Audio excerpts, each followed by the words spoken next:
Zdravo svima, evo nas ponovo. I u ovom videu ćemo pričati o novim Avonovim Extra Lasting dugotrajnim senkama za oči.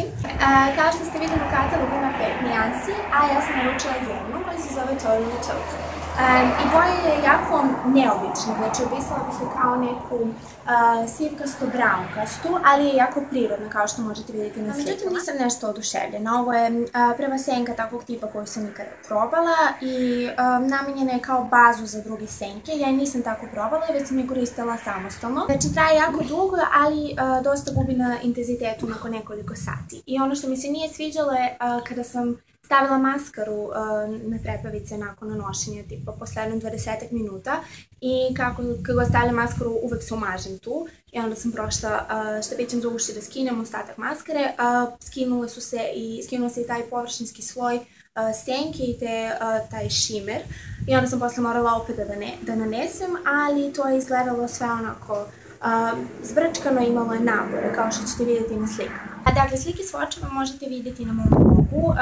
Ja sam stavljala senku na ruku, tako što na jednom mjestu nisam nanela bazu, na drugo jesam i na tom mjestu gdje sam stavila bazu, tačno se mogu vidjeti ti nabori. Dakle, za nanošenje senke nisam koristila nikakvu četkicu, već sam koristila jagodice prestiju. I ono što mi se također ne sviđa jeste da morala sam nekoliko puta da pređem preko senke da bi mogla da dobijem neku normalnu količinu za svoj kapak. Da, brzo se suši, tako da ukoliko želite da stavljate neke senke preko same te dugotrajne senke, morate jako brzo da radite. I da, to bi bilo to, mislim da sam rekla sve bitno.